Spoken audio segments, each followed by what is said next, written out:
조삼모사라는 고사성어가 있습니다. 송나라의 저공이라는 사람이 원숭이를 길렀는데 원숭이가 하도 이 번식을 많이 해서 먹이가 평소보다 부족하게 되었습니다. 그래서 먹이의 수를 이제 하루에 7개, 사과 7개를 줘야겠다라고 그렇게 숫자를 줄여놓고 이제 이 원숭이들에게 아침에 3개, 저녁에 4개를 이렇게 주었습니다. 원숭이들이 불만을 하는 겁니다. 왜 아침에 3개고 저녁에 4개입니까? 더 주세요라고 그렇게 이야기했다고 하죠. 그래서 이 저공이 그러면 아침에 4개 주고 저녁에 3개 줄게 라고 하니까 당장 그 아침에 4개나 먹을 수 있게 된 원숭이는 흡족해하면서 그렇게 합의를 했다라는 그런 이야기입니다. 우리는 조삼모사의 이야기를 보면서 당장의 눈앞에 닥쳐진 현실에 급급해하며 살아가는 우리의 어리석은 모습들을 발견하게 되는 것이지요. 이것은 제가 우리 아이들을 키우다가도 많이 발견을 할 때가 있어요. 어디 관광지나 이렇게 놀러 가면 저희 아이들은 기념품 샵에 가는 걸 참 좋아합니다. 그래서 가서 작은 거라도 하나를 건져서 그거 가지고 이제 노는 걸 참 좋아하거든요. 그러면은 대부분 관광지에는 가격들이 비싸지 않습니까? 그래서 그것들을 인터넷으로 검색하면 심지어 절반 가격으로도 살 수가 있습니다. 그러면 이제 저는 이렇게 이야기를 해요. 얘들아, 이거 지금 사지 말고 아빠가 인터넷으로 주문할게. 그러면 요즘에 택배가 빨리 오니까 하루 이틀 만에 오거든? 그러면 2개를 갖는 거야. 이 시리즈를 2개를 같은 가격에 2개를 얻을 수 있어. 이렇게 이야기를 합니다. 그러면 아이들이 그렇군요. 그것이 합리적입니다. 그렇게 하시지요라고 이야기하나요? 그렇지 않습니다. 2개건 3개건 4개건 중요한 것이 아니라 당장 내 눈앞에서 그것을 손에 거머쥐어야 하는 것, 이것이 아이들의 마음이에요. 이것을 설령 오늘 놀고 내일 잊어버리거나 어떻게 돼도 상관없고 당장 이것이 필요하다라고 그렇게 굉장히 갈급해하는 그런 욕심에 사로잡혀 있는 것이 사실 우리들의 모습인 것이지요. 그때가 되면 이제 부모로서 어떻게 하겠습니까? 사줄 때도 있고 안 사줄 때도 있습니다.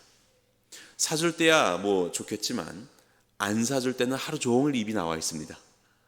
그리고 어쩔 때는 정말로 택배를 주문하여서 며칠 후에 이 친구들은 순간 까마득히 잊어버렸다가 며칠 후에 2개가 오는 것을 보게 됩니다. 맞다, 이거였지 라면서 이제 놀게 되는 거예요. 그래서 요즘에는 조금 바뀌었습니다. 아이들이 가다가 뭔가 물건을 보게 되면 아빠 인터넷에 검색해 주세요 라고 말합니다. 검색하면 저렴하잖아요. 주문, 당장 현장에서 사지 않아도 조금 참을 수 있게 되는 것입니다. 왜냐하면 내일 혹은 내일 모레가 되면 더 풍성하게 혹은 더 좋은 것이 우리에게 찾아오니까. 그래서 그때를 기다리면서 오히려 문 밖에 소리만 나면 나갔다 들어왔다 그럽니다. 택배가 온 걸로 생각을 해서. 그렇게 이제 요즘에 저희 아이들은 좀 변해가고 있습니다. 훈련이라고 생각을 하는데요. 이것은 사실 우리의 모습도 그러합니다. 악인들의 성공, 악인들의 번영 앞에서 의인들은 하나님께서 우리에게 복을 준다고 하셨지만 여전히 그 복은 보이지가 않고 악인들이 오히려 번성하고 있는 그런 현실 속에서 우리는 참 견디기가 어렵습니다. 하나님은 우리에게 말씀하십니다. 오늘 본문에 보게 되면 본문은 그런 이야기가 참 많습니다. 악인들의 형통함은 잠시 잠깐이야. 의인들의 형통함은 영원한 거야. 이것을 계속 말씀하시거든요. 악인들은 잠깐이야. 너희들은 영원해. 하지만 그것이 우리에게는 중요하지 않습니다. 영원이라는 것은 모르겠고요. 당장 나에게 이 복을 주세요. 내가 당장 힘드니 이것이 10년 이후에는 잘 모르겠지만 당장이라도 좀 살아갈 수 있는 모습이 되었으면 좋겠습니다 라고 그렇게 하나님 앞에 떼를 쓰는 것이 사실 우리의 모습은 아닌가라는 생각이 듭니다. 악인들의 그런 형통함 속에서 무언가 인내를 해야 될 때 참으로 그것이 어렵고 하나님이 우리에게 복을 주신다라고 약속하셨는데 정말 그 복이라는 것의 실체가 무엇인지 하나님이 생각하는 복과 내가 생각하는 복이 너무나도 달라서 하나님이 생각하는 복이 옳다는 것은 알겠는데 나는 사실 그것이 맞지 않는 옷인데 나에게는 하나님의 복을 진짜 복이라고 억지로 생각하면서 이 모든 시간들을 견뎌내야 되는 것인가? 우리는 그렇게 생각할 때도 있죠. 복이란 무엇입니까? 시편 말씀을 보면 하나님을 가까이 함이 내게 복이라 이런 말씀이 있습니다. 갑자기 김이 새는 거죠. 아유, 복은 복인데 그거 말고요라고 하는 마음이 우리 안에 있습니다. 사실 하나님은 우리를 지으셨습니다. 그래서 우리가 생각하는 모든 생각과 우리의 필요와 우리의 취향과 방향을 하나님은 다 아시죠. 그래서 성경에 보게 되면 복이라는 것을 말할 때 꼭 무슨 어떤 위대하고 가치 있고 고매한 것처럼 보이는 것만을 말하는 것이 아니라 장수하는 게 복이고, 그리고 이 땅을 건강하게 사는 것이 복이고, 하나님이 주시는 많은 재물과 풍요로운 삶이 복이고, 꾸어임을 받는 것보다는 꾸어주고 넉넉히 꾸어주는 것이 복이라는 것을 성경에서는 많이 말씀하고 있습니다. 그것이 오늘의 본문에서는 땅이라고 등장합니다. 땅. 하나님을 경외하고 하나님 앞에 의로운 자는 땅을 얻게 될 것이다. 그것이 오늘 본문의 복이라는 말이에요. 복, 땅은 무엇입니까? 우리가 살아가고 있는 삶의 터전이죠. 모든 삶의 그 영역들이 땅 위에 있는 것이지 않습니까? 그것은 우리가 두 발을 디디고 사는 현실입니다. 그 땅이 너희에게 주어질 것이야. 너희는 너희의 삶의 피부에 와닿는 바로 그러한 복을 바로 누리게 될 것이야. 너희는 기뻐할 것이고 너희는 만족할 것이고 즐거워할 것이야 라고 하나님은 말씀하십니다. 그런데 문제가 있습니다. 그 시점이 우리가 생각하는 것과는 다르다. 그것은 저 너머에 영원토록 있는 것이야. 하지만 악인들은 잠깐이야 라고 말합니다. 그렇다면 우리의 질문은 여기에 있죠. 도대체 악인들은 그걸 왜 누리고 있는 거죠? 다 같이 참으면 안 되는 것입니까? 왜 우리에게는 그것이 주어지지 않고 왜 저들에게는 주어지고 왜 그런 시간들을 우리에게 허락하시는 것입니까? 다 같이 미래 아니면 다 같이 현재가 되었든지 해야 되는데 왜 우리의 시간표는 서로 다릅니까? 바로 여기에 하나님께서 우리를 향한 당신의 뜻이 있는 것입니다. 그것은 무엇이냐면 하나님이 생각하는 진정한 복, 그 땅에서 정말로 즐겁게 살아가는 그 복이라는 것에는 한 가지 개념이 더 들어있기 때문에 그렇습니다. 그것은 무엇일까요? 요한복음 14장 말씀을 제가 읽어드리겠습니다. 요한복음 14장 1절에서 3절까지입니다. 너희는 마음에 근심하지 말라. 하나님을 믿으니 또 나를 믿으라. 내 아버지 집에 거할 곳이 많도다. 그렇지 않으면 너희에게 일렀으리라. 내가 너희를 위하여 거처를 예비하러 가노니. 근심과 염려를 하지 말랍니다. 예수님을 믿으라고 말합니다. 아버지의 집에는 거할 곳이 많다고, 그래서 너희들을 위한 거처를 예비하러 가신다라고 말씀하고 있는 겁니다. 그러면서 가서 너희를 위하여 거처를 예비하면 내가 다시 와서 너희를 내게로 영접하여 나 있는 곳에 너희도 있게 하리라 말씀하십니다. 여기가 어디입니까? 천국이지요. 그 천국은 두 가지로 요약될 수 있습니다. 한 가지는 아버지의 집이더라. 그것은 아버지의 집입니다. 하나님이 계신 곳입니다. 그리고 두 번째는 무엇입니까? 나 있는 곳입니다. 나 있는 곳에 너희도 있게 하려 함이라. 천국은 예수님이 계신 곳입니다. 천국이라는 그 땅이라고 볼 수 있는 그 모든 영역들, 거기에 무언가 세상에서 말하는 땅과는 다른 것인데 그것은 무엇이냐면 아버지의 집이요 예수 그리스도께서 함께 하시는 곳이다. 그것이 바로 우리가 거할 영원한 처소가 되는 것입니다. 영원한 땅이 되는 것이지요. 우리가 그 땅을 어떻게 들어갈 수 있겠습니까? 이 한계가 있는 육신의 장막을 가지고는 들어갈 수가 없죠. 아무리 무엇인가를 노려도 우리는 앞으로 100년이면 다 끝날 인생들 아니겠습니까? 영원히 누리기 위해서는 우리는 이 육신의 장막을 벗어야 합니다. 죽음을 말하는 것입니다. 그리고 새로운 육신, 하나님께서 주시는 그 성스러운 육신을 입고 우리는 영원한 천국에서 아버지의 집에서 예수 그리스도와 함께 그 땅에서 여러분들이 모든 즐거워하는 그 즐거움과 풍요를 누리면서 살아가게 될 것입니다. 영원토록요. 그것이 우리 안에 약속된 주님의 약속입니다. 여기에 한 가지 차이점이 뭐라고 말씀드렸습니까? 주께서 거기에 함께 하신다 이겁니다. 하나님은 우리가 천국에서 즐겁게 살기를 원하시는데 그 즐거움이 그냥 즐거운 것이 아니라 하나님과 함께 즐거워하기를 원하시는 거예요. 예수 그리스도와 함께 즐거워하기를 원하시는 거예요. 예수님과 상관없이 나의 만족 가운데서만 머물러 있는 그런 신앙을 성경에서는 어린아이와 같은 신앙이라고 이야기합니다. 하나님은 우리가 어린아이와 같은 신앙을 가지고서 영원토록 살아가는 것을 원하지 않으십니다. 우리가 성숙한 신앙을 가지고 영원토록 살기를 원하시죠. 하나님은 그것을 위해서 오늘날 우리에게 이런 다른 시간표 속에서 살아가게 하셨습니다. 성숙한 신앙인이 되게 하려고요. 그러면 성숙하다는 것이 무엇입니까? 우리는 성숙하다 그러면 갑자기 할 말도 안 하고 느껴도 안 느낀 양 그냥 돌처럼 살아가고 이런 것들을 성숙하다라고 생각하는데 그렇지 않습니다. 오늘 본문에 보면 성숙한 자의 모습을 이와 같이 표현합니다. 자, 3절 말씀 보겠습니다. 여러분들 성경책으로 보세요. 여호와를 의뢰하고 선을 행하라 이렇게 말씀하십니다. 하나님을 의뢰, 이거 신뢰라는 뜻이거든요. 하나님을 신뢰하는 자, 바로 이런 자가 성숙한 자입니다. 4절 보겠습니다. 또 여호와를 기뻐하라. 그렇죠. 하나님을 기뻐하는 자, 땅이라고 말하는 물건이나 어떤 피조물들을 기뻐하는 것도 당연한 기쁨입니다. 하지만 그것도 중요하지만 하나님을 즐거워하고 하나님을 기뻐하는, 우리가 연인과 부부가 서로를 기뻐하는 것처럼 말이죠. 하나님을 기뻐하는 것, 그것이 바로 성숙한 신앙인의 모습입니다. 5절입니다. 내 길을 여호와께 맡기라. 우리의 길을 맡긴다. 여기서 맡긴다는 건 짐을 건네준다라는 뜻입니다. 짐을 건네준다.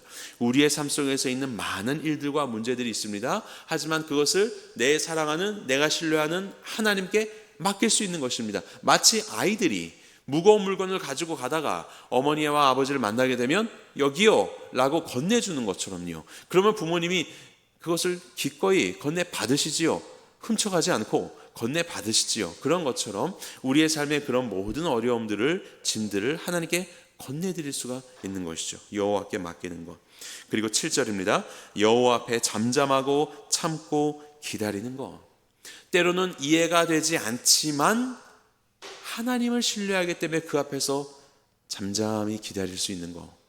그것이 바로 성숙한 자, 의인이라고 말하는 성숙한 자의 모습입니다. 이것을 한마디로 말하면 하나님 안에서 산다라고 할 수 있겠죠. 하나님 안에서 산다. 우리가 영원한 천국에서 영원토록 살아가게 될 것인데 바로 그러한 우리의 영원의 삶을 준비하기 위해서 하나님이 바로 그 시간을 맞이하고 준비시키기 위해서 우리를 하나님 안에 거하는 자로, 하나님을 기뻐하는 자로 만들어서 영원토록 함께하기를 원하십니다. 그리고 바로 그것을 훈련하는 시간이 우리의 현실입니다. 우리의 오늘입니다. 세상은 하나님 없이도 많은 좋아 보이는 것들 가운데 열광하고 즐거워하며 살아가지만 하나님은 때로는 그것들을 우리 가운데 허락하지 않으심으로 우리가 하나님 안에 거하는 자가 되는 것을 훈련시키고 있는 것이죠. 하나님으로 인하여서 즐거워할 수 있는 방법, 하나님으로 인하여서 맡길 수 있는 방법, 기뻐할 수 있는 방법, 그분 앞에서 때로는 잠잠할 수 있는 방법이요. 그렇지 못하고 어린아이의 신앙을 가진 자는 어떻게 되겠습니까? 오늘 본문의 1절 말씀 다 같이 읽어보겠습니다. 1절 시작. 악을 행하는 자들 때문에 불평하지 말며 불의를 행하는 자들을 시기하지 말지어다. 불평이라는 단어가 37편에 3번이나 등장하고 있습니다. 불평하지 말아라. 어린아이와 같은 신앙을 가진 자는 불평한다는 것입니다. 불, 아니불, 평평할 평입니다. 하나님, 이 상황이 나에게는 평평하지가 않습니다. 나에게는 이것이 왜 이렇게 굴곡집니까? 하나님은 나에게 그것을 평평한, 평탄한 하나님의 것이라고 나에게 주시지만 나는 그것이 그렇게 보이지가 않고 왜곡되이 보이는 것이죠. 왜냐하면 내 기준이 있으니까. 나의 기준이 있기 때문에 하나님의 것들이 기울어져 보이는 것입니다. 그래서 우리는 불평한 것입니다. 하나님, 그것은 평평하지 않습니다. 평평한 건 뭔지 아십니까? 이겁니다 라고 우리가 하나님 앞에 얘기하고 있는 것이죠. 그런 불평을 하는 자는 신앙이 성숙하지 못한 어린아이, 자기가 주인되고 자기의 기준대로 생각하고 있는 어린아이다라는 것입니다. 그래서 오늘 본문 말씀은 우리에게 증거하는 거예요. 불평하지 말아라. 그 불평은 우리 가운데 분노로 이어지고 그런 분노는 더욱더 큰 하나님 앞에서의 범죄로 이어지게 되는 겁니다. 하나님과 상관없이 내가 주인되어 있는 그런 죄악된 모습들이 눈덩이처럼 불어나게 되는 것이죠. 바로 그것이 불평입니다. 불평을 버리고 하나님께서 허락하시는 그 삶 속에서 그것을 있는 그대로 받아들이며 그 너머를 바라볼 수 있는 삶, 그리고 지금 이 순간에서 비록 이와 같은 것들이 내게 허락되지 않는다 하여도 그 속에서 하나님으로 인하여서 살아갈 수 있는 훈련을 하는 삶, 그 훈련이 되어 우리가 성숙한 자가 되었을 때 하나님은 결국엔 우리에게 그 나라에서 영원토록 쇠하지 않는 땅에서 하나님을 기뻐하고 즐거워하며 그 모든 것들을 누리며 살아가는 그런 주님의 백성들로 우리를 삼아 주실 것입니다. 그렇다면 우리가 어떻게 그와 같은 성숙한 신앙인이 될 수 있을까요? 한 가지 오늘 본문은 우리에게 이렇게 말합니다. 자, 본문에 31절, 여러분들 성경 37편 31절 같이 보겠습니다. 시작. 그의 마음에는 하나님의 법이 있으니 그의 걸음은 실족함이 없으리로다. 이것입니다. 제가 초등학교 때 좌우명 써서 내라고 하면 항상 썼던 문장이 있어요. 어떤 격언이었냐면 높이 나는 새가 멀리 본다 였습니다. 늘 그거 썼습니다. 높이 나는 새가 멀리 본다.